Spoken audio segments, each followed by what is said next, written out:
बिस्मिल्लाहिर्रहमानिर्रहीम। अस्सलाम वालेकुम नाज़रीन, मैं अहमद फ़वाद हूँ और आप मेरा यूट्यूब चैनल देख रहे हैं। नाज़रीन, बड़ी खबर और ब्रेकिंग न्यूज़ के साथ आज की व्लॉग में आप खिदमत में हाजिर हुआ हूँ। शहबाज शरीफ के हवाले से बड़ी ब्रेकिंग न्यूज़ ये है कि तौहीन अदालत की कार्रवाई का आगाज़ हो चुका है और जो इस्तदा की गई है एडिशनल अटॉर्नी जनरल से आज लाहौर हाई कोर्ट में कि ये तौहीन अदालत की कार्रवाई को इनिशिएट ना किया जाए, इस इस्तदा को मुस्तरद किया गया है। वाज़े रहे कि शहबाज शरीफ की जानिब से अदलिया में मौजूद जजों को काली भेड़ें करार दिया गया था और ये मामला सुप्रीम कोर्ट ऑफ पाकिस्तान में भी जस्टिस सतर मिनला और जस्टिस जमाल खान मंदोखेल की जानिब से हाईलाइट किया गया था, जिसके बाद लाहौर हाई कोर्ट में तौहीन अदालत की दरख्वास्त आई थी। आज इस दरख्वास्त पर समाअत हुई है। अहवाल आपके साथ में शेयर करूँगा। एक बुरी खबर है मुस्लिम लीग नून के लिए, क्योंकि तौहीन अदालत की कार्रवाई शुरू हो चुकी है। अहम तरीन मामला दूसरी तरफ नाज़रीन, साबिक आर्मी चीफ से लड़ाई का क्या मामला है, तल्ख कलामी का क्या मामला है, लीगी अरकान कैसे छुड़वाने की कोशिश करते रहे, लेकिन ये जो लड़ाई थी वो बढ़ती गई। यहाँ तक भी कहा गया कि हमें तो ऐसा लगा कि कहीं ये लड़ाई इतनी ना बढ़ जाए कि छत ही गिर जाए। ये मामला क्या है, इस पर भी कुछ अहम तरीन तफसीलात आपके साथ मैंने शेयर करनी है। और आखिर में नाज़रीन, इमरान खान साहब के जो कुछ मुकदमात अदालतों में इस वक्त चल रहे हैं सुप्रीम कोर्ट ऑफ पाकिस्तान में, एक तो फुल कोर्ट बनाया गया है मखसूस नशिस्तों के मामले पर, और साथ ही नैब तरमीम केस दोबारा से समाअत के लिए मुकर्रर हो चुका है। इस पर भी कुछ तफसीलात आपके साथ में शेयर करूँगा। सबसे बड़ी खबर नाज़रीन आपको देता चलूँ जी, इमरान खान साहब के हवाले से पहले कि इमरान खान साहब के अगेंस्ट 9 मई के ही मुतल्लिक आलमोस्ट सारी अदालतों में जो मुकदमे थे, सारे शहरों में जो मुकदमे थे सूबों में, वो बनाए गए। तो इनमें ये हो रहा है कि एक एक करके इमरान खान के अगेंस्ट अब ये जो मुकदमे हैं वो ख़त्म होते जा रहे हैं। जो इस्लामाबाद की हद तक मुकदमा था 9 मई से मुतल्लिक, इसमें इमरान खान साहब बरी हो चुके थे, अदालत ने बरी करार दे दिया था और आज इनकी रिहाई के रोबकार भी जारी होने जा रहे हैं। और इसी तरह से 9 मई जलाओ घेराव और दीगर मुकदमात भी कुछ मज़ीद जो है वो उन पर आज समाअत हुई है। इनमें इमरान खान साहब की जो अबूरी ज़मानतें हैं उनमें तोसी कर दी गई हैं। ये मुकदमात कहाँ पर थी जी? इंसदाद दहशत गर्दी अदालत में, जिना हाउस, अस्करी टावर और थाना शादान में जलाओ घेराव के मुकदमात में इमरान खान की अबूरी ज़मानतों में जो तोसी है वो की गई है और ये एडमिन जज खालिद अरशद हैं उनकी जानिब से की गई है। यानी कि ये 3 मज़ीद मुकदमे जो थे, एक जिना हाउस का, एक अस्करी टावर का और एक थाना शादमान का, ये इमरान खान साहब की जो तोसी है वो हुई है। 7 जून तक इनमें जो तोसी है वो की गई है और आइंदा समाअत पर जो दलाइल हैं वो तलब कर लिए गए हैं और दलाइल तलब करने के बाद इसका भी जो फ़ैसला है वो हो जाएगा। और इसमें याद रहे कि जो इमरान खान साहब बरी भी हुए हैं पहले कुछ मुकदमों में, नाकाफ़ी शवाहिद की बिना पर इमरान खान साहब को बरी किया गया था। शवाहिद ज़ाहिर सी बात है नहीं, तो फिर नाकाफ़ी करार दिया जाना है, तो इनमें भी यही जो फ़ैसला है वो आएगा। इसी तरह से नाज़रीन, साइफ़र केस जो है वो भी इमरान खान और शाह महमूद कुरैशी के अगेंस्ट, जिनमें 28 मई को समाअत होनी थी लेकिन छुट्टी दे दी गई और समाअत नहीं हो सकी, और वो समाअत ऐसी समाअत थी जिसमें फ़ैसला महफूज होना था और फिर उसके बाद इमरान खान के अगेंस्ट ये फ़ैसला सुनाया जाना था और इमरान खान साहब इसमें बरी हो जाते, शाह महमूद कुरैशी भी बरी हो जाते। बहरहाल अब नई काज लिस्ट जारी की है इस्लामाबाद हाई कोर्ट ने और इस नई काज लिस्ट के मुताबिक 3 जून को जो समाअत है वो इस केस पर होगी। इस्लामाबाद हाई कोर्ट के चीफ जस्टिस आमिर फारूक और मियां गुल हसन औरंगज़ेब इस केस की जो समाअत है वो करेंगे। 28 के बाद अब जाकर ये जो केस है वो समाअत के लिए मुकर्रर हुआ है 3 जून, यानी कि मंडे वाले दिन ये केस की समाअत होगी। और मंडे का दिन इसलिए भी इम्पॉर्टेंट है क्योंकि सुप्रीम कोर्ट ऑफ पाकिस्तान में जो फुल कोर्ट है वो भी बैठने जा रही है और मखसूस नशिस्तों पर जो फ़ैसला है, जो समाअत है वो सुप्रीम कोर्ट से भी 3 जून को ही होगी। इसी तरह सुप्रीम कोर्ट ऑफ पाकिस्तान से आज जो कास्ट लिस्ट जारी हुई है इसमें नैब तरमीम केस भी समाअत के लिए मुकर्रर हो चुका है। 6 जून की तारीख़ है नैब तरमीम केस। अब 6 जून को जो लार्जर बेंच है, 5 रुकनी जो बेंच है जिसमें इमरान खान साहब की पेशी भी वीडियो लिंक के ज़रिए होनी है और इमरान खान साहब ने अपने दलाइल भी देने हैं, 6 तारीख को इस केस की भी समाअत होगी। जो लास्ट हेयरिंग हुई थी उसमें इमरान खान साहब ने कहा था कि उन्हें मवाद नहीं दिया जा रहा केस से मुतल्लिक और वकला से उनकी मुलाकात नहीं हो रही, तो अदालत ने इजाज़त दे दी थी कि ख्वाजा हारिस साहब मुलाकात भी करें और जो मुतल्लका मवाद है वो भी इमरान खान साहब को दिया जाए। इमरान खान साहब तैयारी करें, फिर उसके बाद वीडियो लिंक के ज़रिए जब इमरान खान साहब अदालत में पेश होंगे तो जो अपने दलाइल हैं वो दें। इसके साथ ही इमरान खान साहब ने चीफ जस्टिस कादिर फैसल साहब से ये भी कहा था कि कुछ केसेस भी पेंडिंग है आपके पास, लेकिन आप अभी तक वो जो केसेस हैं वो नहीं लगा रहे। तो ये जी कुछ अहम तरीन अपडेट्स डेवलपमेंट्स हुई हैं। शहबाज शरीफ के हवाले से बड़ी ब्रेकिंग न्यूज़ है जी कि तौहीन अदालत की जो कार्रवाई है वो इनिशिएट हो गई है। ऐसे कि आज लाहौर हाई कोर्ट में जो शहबाज शरीफ की जानिब से बयान दिया गया था जी कि अदलिया में काली भेड़ें हैं, और इस बयान पर इवन के सुप्रीम कोर्ट ऑफ पाकिस्तान ने भी नैब तरमीम केस में ही जो समाअत जब चल रही थी तो जस्टिस मंदोखेल और जस्टिस अतर मिल्ला साहब ने इसको हाईलाइट किया और अटॉर्नी जनरल से कहा कि ये शहबाज शरीफ ने क्या कहा है, अगर जजों से उनको मसला है तो वो रेफरेंस दायर कर सकते हैं। तो इस पर अटॉर्नी जनरल साहब ने कहा था जी कि ये मौजूदा जजिस के हवाले से नहीं है, ये माजी के जजिस के हवाले से है। तो जस्टिस अतर मिल्ला साहब ने कहा कि उन्हें सब कुछ मालूम है। तो ये तो अब आपने बयान दे दिया है और इसको गोल मोल करने की जो कोशिश है वो कर रहे हैं कि ये माजी के जजिस के हवाले से था। काली भेड़ें मौजूद हैं, उन्होंने कहा था कि अदलिया में भी काली भेड़ें मौजूद हैं। तो ये अगर माजी के जजिस के हवाले से उन्होंने कहा था तो माजी के जजिस तो फिर रिटायर हो गए, माजी के जजिस वही होंगे ना। तो अगर ये शहबाज शरीफ कह रहे हैं मौजूद हैं तो इसका मतलब ये है कि अभी भी अदलिया के अंदर मौजूद है और वो मौजूदा जजिस के हवाले से बात कर रहे हैं। तो बहरहाल जी ये दरख्वास्त लाहौर हाई कोर्ट में गई थी, कल दरख्वास्त गई थी, कल इसे समाअत के लिए मुकर्रर किया गया आज के लिए, और आज इस पर समाअत हुई है। वज़ीर-ए-आज़म के खिलाफ तौहीन अदालत दरख्वास्त काबिल समाअत होने से मुतल्लिक वफाकी हुकूमत से जो जवाब है वो तलब कर लिया गया है। जस्टिस वहीद खान ने एडिशनल अटॉर्नी जनरल से इस्तफसार किया कि आप बताएं ये दरख्वास्त काबिल समाअत है या नहीं। अटॉर्नी जनरल ने जवाब दिया कि गुज़श्ता रोज़ सुप्रीम कोर्ट ने भी यही सवाल उठाया था।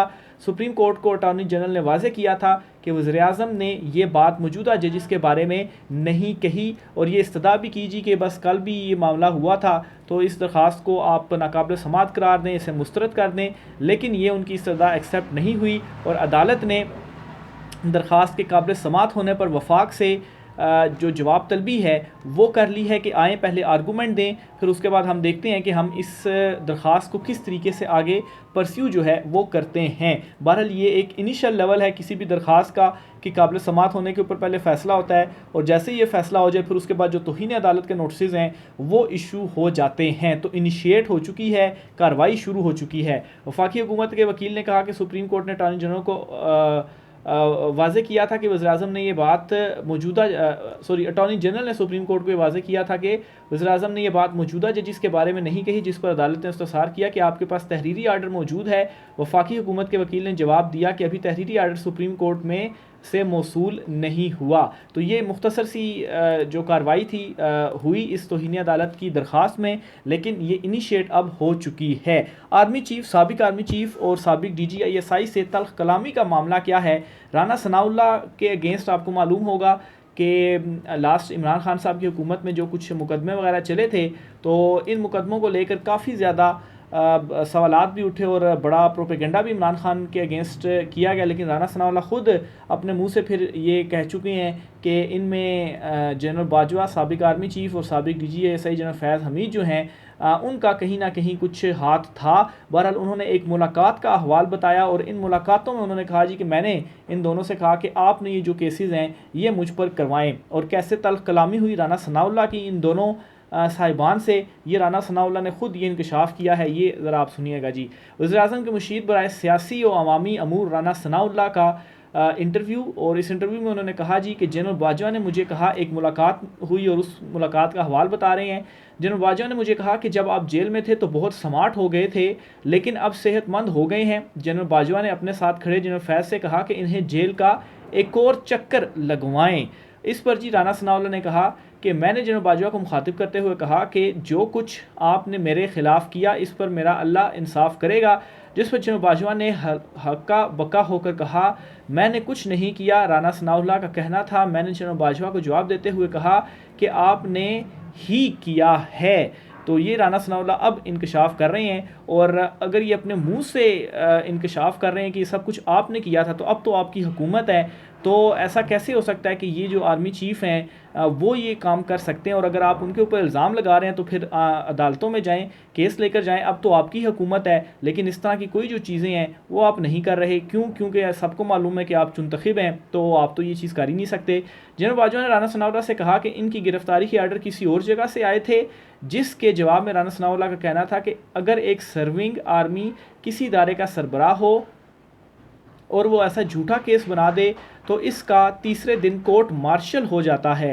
राना सनाउल्लाह ने इन्हीं के कोर्ट मार्शल का भी कहा कि अगर आप कहते हैं जी कि आपने नहीं किया, कहीं और से ऑर्डर आए, तो फिर तो अगर इस तरह से गैर कानूनी चीज़ें हो रही तो उस आर्मी वाले का फिर कोर्ट मार्शल होना चाहिए। राना सनाउल्लाह ने मज़ीद कहा, मेरी जनरल बाजवा के सख्त तल्ख कलामी शुरू हुई तो ख्वाजा साद रफ़ीक और आज़म नज़ीर तारड़ दरमियान में आ गए और इन्होंने बात को आगे चलने नहीं दिया, जिस पर मैंने इन्हें कहा आप लोगों ने जनरल बाजवा की साइड ली है। ख्वाजा साद रफ़ीक और आज़म नज़ीर तारड़ का कहना था, जब आपने दोबारा जनरल बाजवा से कहा कि मेरे ख़िलाफ़ केसेस आपने बनाए हैं तो हमें लगा छत गिरने लगी है।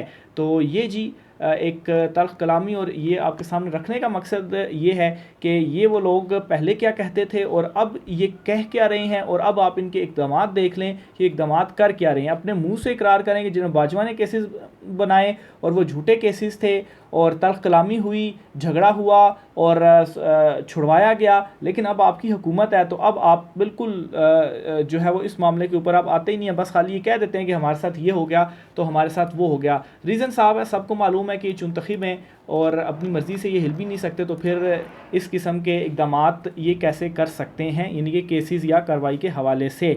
आगे बढ़ता हूँ नाज़रीन, शाहिद खाकान अब्बासी ने हुकूमत गिरने के हवाले से एक अहम तरीन इंकशाफ कर दिया है, एक पैगाम दे दिया है और ये कहा है जी शाहिद खाकान अब्बासी ने कि जब तक लाने वाले चाहेंगे ये हुकूमत चलेगी।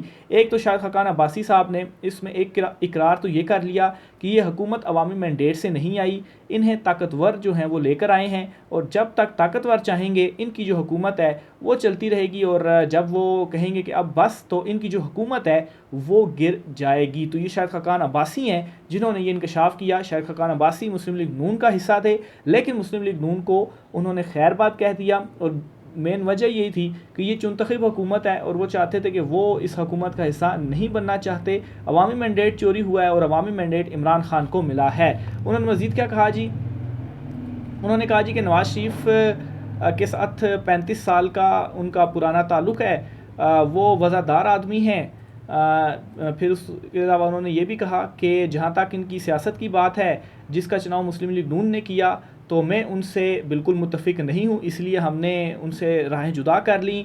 बदलते हुए सियासी हालात में इमरान खान के लिए साजगार माहौल के हवाले से पूछे गए सवाल पर खाकान अब्बासी ने कहा कि वो माहौल के नहीं बल्कि अवाम की राय के हक़ में हैं। तो यहाँ पर एक और बड़ा एतराफ़ शायद खाकान अब्बासी ने कर लिया कि ये जो कहा जाता है कि माहौल बदलेगा और ये आएगा और वो आएगा, तो इमरान खान माहौल बदलने के साथ नहीं आता, माहौल बदलने के साथ तो मुंतखब हुकूमतें आती हैं जो कि इस वक्त मौजूद भी है। तो इमरान खान जो आया है वो अवामी राय से आएगा और जो माहौल बनेगा या जो कुछ भी होगा वो अवामी राय, अवामी मैंडेट से ही होगा। कोई डील इमरान खान की तरफ से नहीं होगी। हुकूमत को दरपेश इक़्तिसादी चैलेंजेस के पेशे नज़र मौजूदा हुकूमत कब चलेगी, इस सवाल पर शाहिद खाकान अब्बासी का कहना था कि जब तक लाने वाले चाहेंगे ये हुकूमत चलेगी। ख़ुसूसी सरमायाकारी सहूलत कौंसल से मुतल्लिक़ पूछे गए सवाल पर उनका कहना था कि वो इस अदारे के मकासद से ज़्यादा वाकिफ़ नहीं, लेकिन फिर भी इसकी कामयाबी के लिए दुआ गो हैं। तो ये शायद खाकान अब्बासी साहब है जी, इन्होंने ये अहम तरीन जो गुफ्तगू है वो की। आखिर में इस्लामाबाद हाई कोर्ट से एक और बड़ी ख़बर है, जो शायर अहमद फ़रहाद हैं बाज़ियाब तो हो गए हैं लेकिन वो अभी भी जेलों में हैं। आज़ाद कश्मीर की जो उनकी वकील हैं इमाम मज़ारी साहिबा, उनका ये कहना है कि उनकी जो सेहत है वो ठीक नहीं है और उनको हॉस्पिटल की ज़रूरत है, जेलों में उनको ना रखा जाए। और आज इस केस की समाअत भी थी और समझा ये जा रहा था कि ये जो केस है वो निपटा दिया जाएगा, लेकिन जस्टिस मोहसिन अख्तर कियानी साहब ने ये दरख्वास्त निपटाने की इस्तदा को मुस्तरद कर दिया और उन्होंने कहा जी कि उन्हें जब तक पेश वो नहीं होते तो तब तक ये केस निपटाया नहीं जाएगा। 7 जून तक मुलतवी की गई है केस और आज़ाद कश्मीर की हदूद में मुकदमात दर्ज हैं।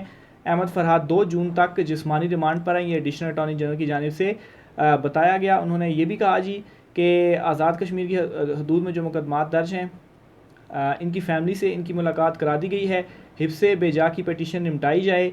वकील ईमान मज़ारी का कहना था कि हमने सिर्फ वापसी नहीं मांगी थी बल्कि ये भी मांगा था कि जबरी गुमशुदगी के ज़िम्मेदारान के ख़िलाफ़ जो कार्रवाई है वो हो। जस्टिस मोहसिन अख्तर कैनी साहब ने रिमार्क्स दिए कि ये केस सिर्फ तब ख़त्म होगा जब वो अदालत में पेश होगा। उन्होंने कहा कि जिस दिन अहमद फरहाद कोर्ट में आएगा हम पिटीशन निपटा देंगे। एडिशनल अटॉर्नी जनरल ने कहा जी कि कश्मीर जो है वो फॉरेन टेरिटरी है जिसका अपना आइन और अपनी अदालतें हैं। आज़ाद कश्मीर पाकिस्तानी अदालतों के फ़ैसले गैर मुल्की अदालत के फ़ैसलों के तौर पर पेश हो सकते हैं। तो अब ये किया गया जी कि उनको कश्मीर ले जाया गया ताकि इस अदालत का दायरा कार ही ना रहे, लेकिन अदालत ने यह कहा है कि जब तक उन्हें पेश नहीं किया जाता ये केस नहीं निपटाया जाएगा। तो देखें जी इसमें अब नेक्स्ट जो समात है वो होगी 7 जून को। मज़ीद इसमें क्या होता है तफसीलात से आपको आगाह रखेंगे। राय का इज़हार कीजिएगा। इजाज़त दीजिए। अल्लाह हाफ़िज़।